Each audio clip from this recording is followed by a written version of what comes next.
This will take. The average athlete will make them better. The good athlete will make them exceptional. The elite athlete, it'll take them to that next level that it's hard to get to. Because everybody wants to get to that certain level. Gains are really little. This is something new. I promise will give you a good jump to the next level.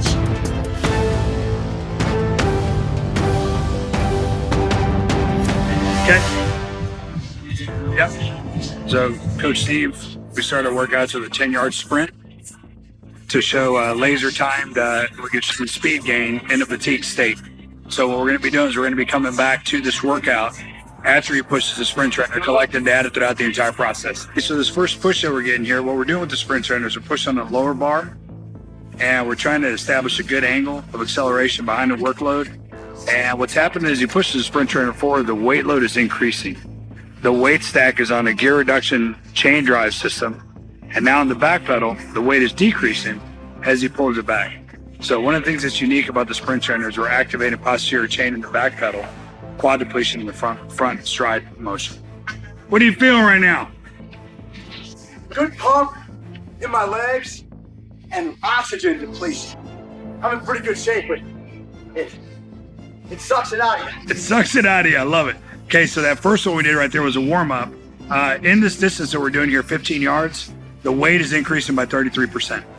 And we're start out weight here is 160. Now Steve's about to do a double, which means a down and back twice. So we're covering 15 yards forward, 15 back, 15 forward, 15 back. And this is where the lactic acid, that lactate threshold is being depleted in the quads and the hip flexors and in the glute hamstring in the back pedal. And I'm going to see if Steve can talk to us after this next double.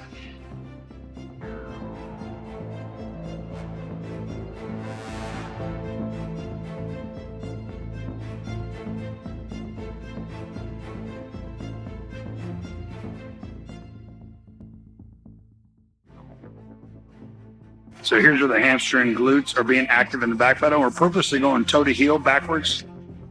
And one of the things we're always looking for in the acceleration, you got to exhale. You heard Steve breathe right there. Can't get behind an oxygen because this thing really does suck the air out of you. Typically when people are not exhaling at that first push and are exerting force, by the time they get here in this back pedal, they get really nauseous, just lack of oxygen.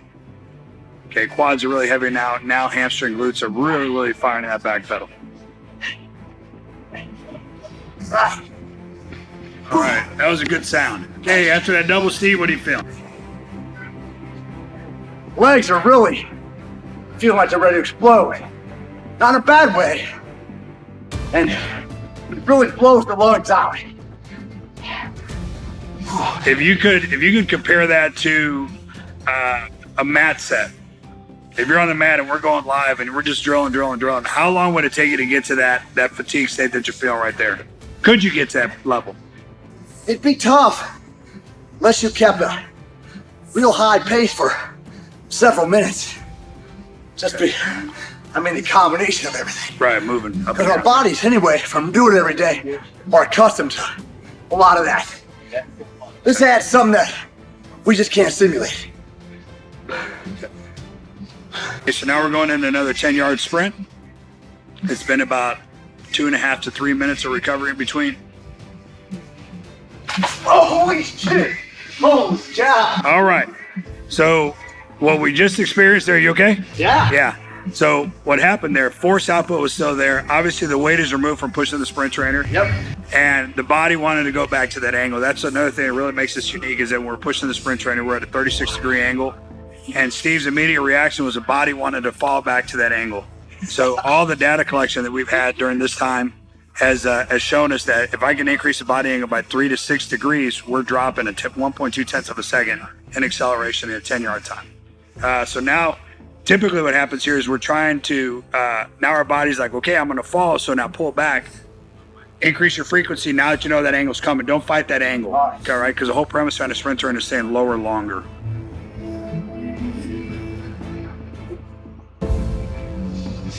Okay, what was that time? 1834. Okay, and what was this fresh time before we started? 1924. Okay, so we just dropped almost 1/10 of a second just from those first 3 pushes here. So now what I'm going to videotape is our workout today for Steve is cardiovascular endurance. So just like in the weight room, we're doing a pyramid set, and we're going to go 160s on the machine right now. We're going to go to 240 for a single down and back, 320 for a single down and back, and then 400 for a single down and back. Give him plenty of time to recover and come back and do another sprint. I gave Jackson the last couple days about me having to pull over so he could throw up. He didn't throw up, but he was felt like he was gonna. So. Oh yeah, well I told him I know the feeling, man. We've all been there. you get that nauseous feeling, man. It's good. Something to stop it. I think it's the movement of the car. It's not helping. It's out. You start weaving. Okay, so now we've got 240 on. All right, Steve, on you, buddy. Exhale on that first push and go. One rep, right? 1 time down and back, yes.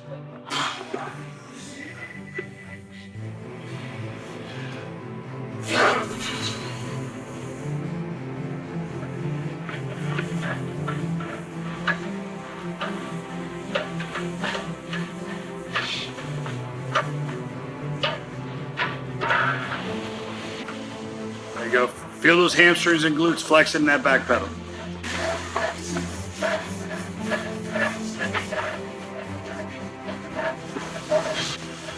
All right, good set. That's good, man.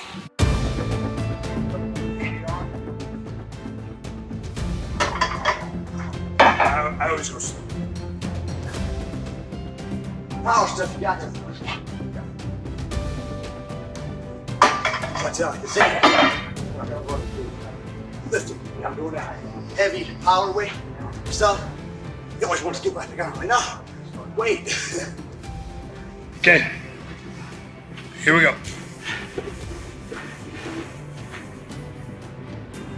Now we got 320 on.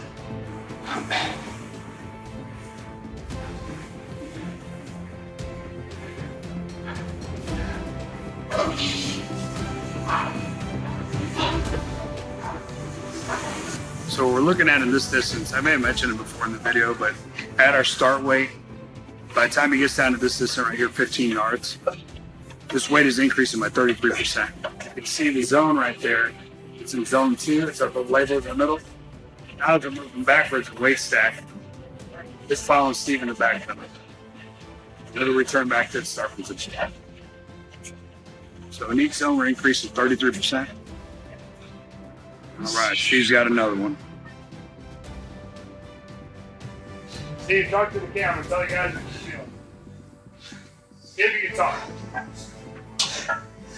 Again, it's really expanding the lungs, really blowing them out. And I feel the pump in my legs. I just feel the power. So, it's tiring, but even the next day after I did it the other day, I felt strong and explosive. Yeah, these results are immediate, and you keep the results that we're getting on the laser timer because it's actual weight room training. We're developing strength and oxygen. All right, last one, buddy. Here we go. Here's a tough one. This is our pyramid set. Big exhale, Steve. Get it. Even if you got to walk with it, just keep moving it. Take it as far as you can. Big breath. There you go.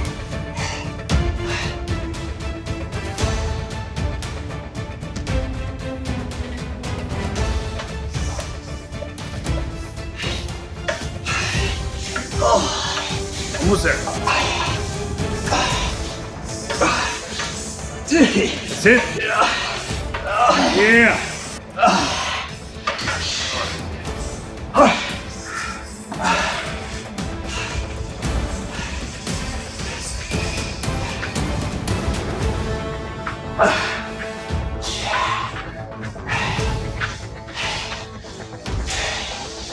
You see the weight coming back to its start position.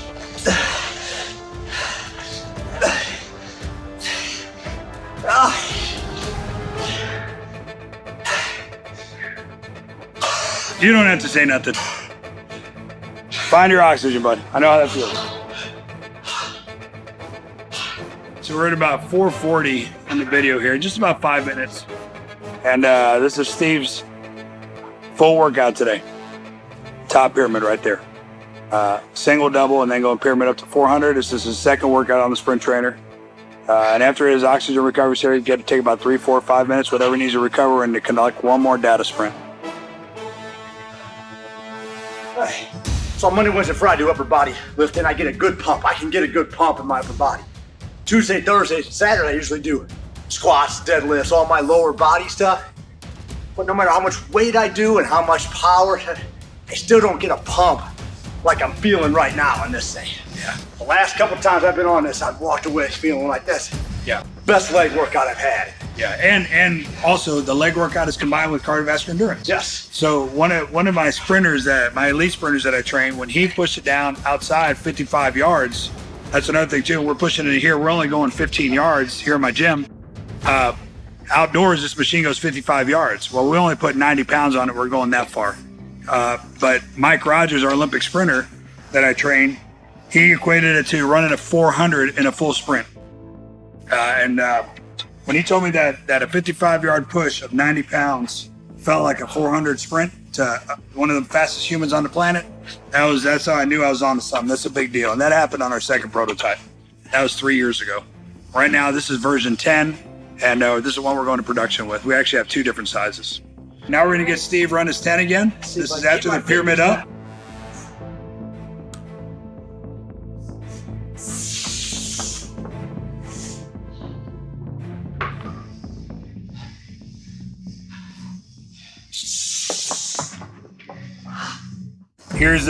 Here's his time after that one. So our 1807.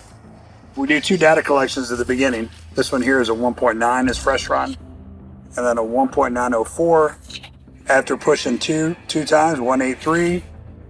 He just finishes what we call a pyramid up, where the increments are 240, 320 to 400. First run was a 2038, and then that second one he just did was a 1807. So in this time from his fresh run that he had from a 1.924 to accelerating in the fatigue state with that heavy feeling and all the description and heavy breathing you saw, we just dropped over 1/10 of a second in his time, and that's one workout.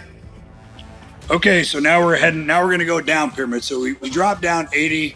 The last one was 240, 320, 400. Now we're starting 320, 240, 160 consecutive 3 pushes. On you, Steve.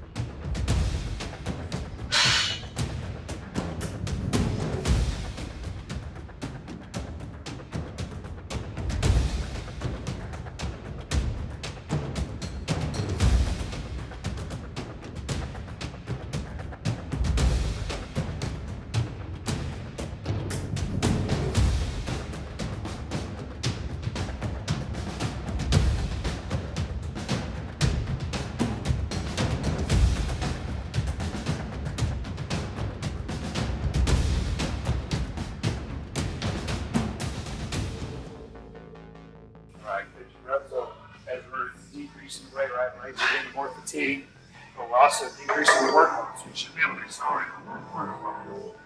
But this is the first time you've done this, so take your time.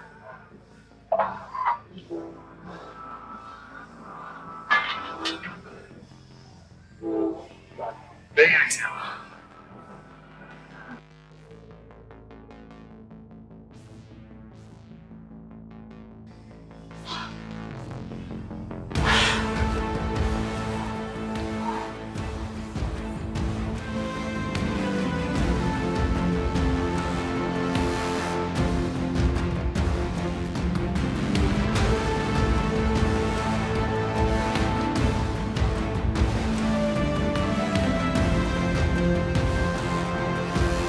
Yeah, another thing Steve's been able to do, and you can tell Steve's got great power output. I also use the sprint trainer as an assessment tool.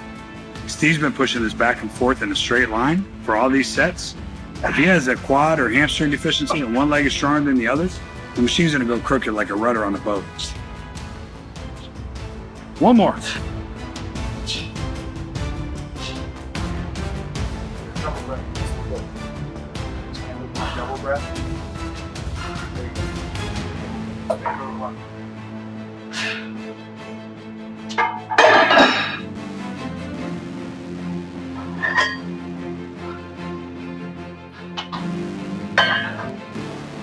Big oxygen, big oxygen.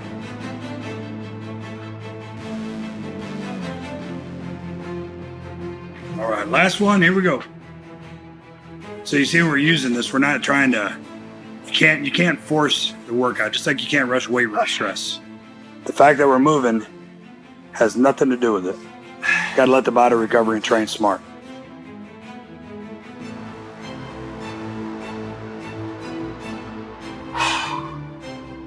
There you go, a little bit of speed with that. You got it. Run it through that uphill. Run it through that uphill, Steve. There you go.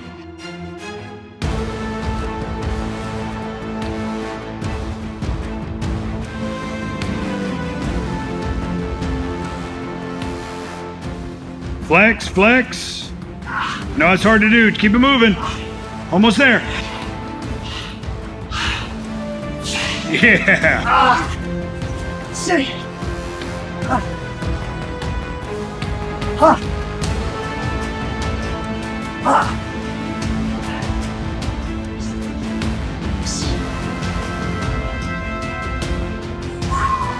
You got it. Big breaths.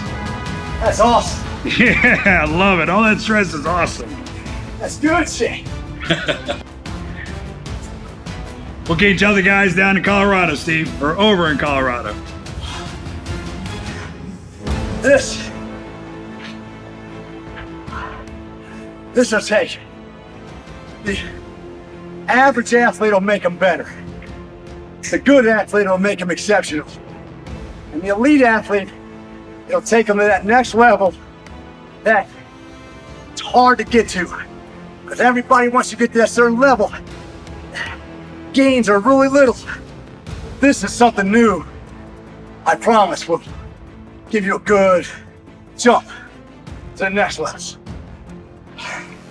Excellent, great job, man. Now we're gonna get one more data collect, just one more sprint, and Steve's done for the day.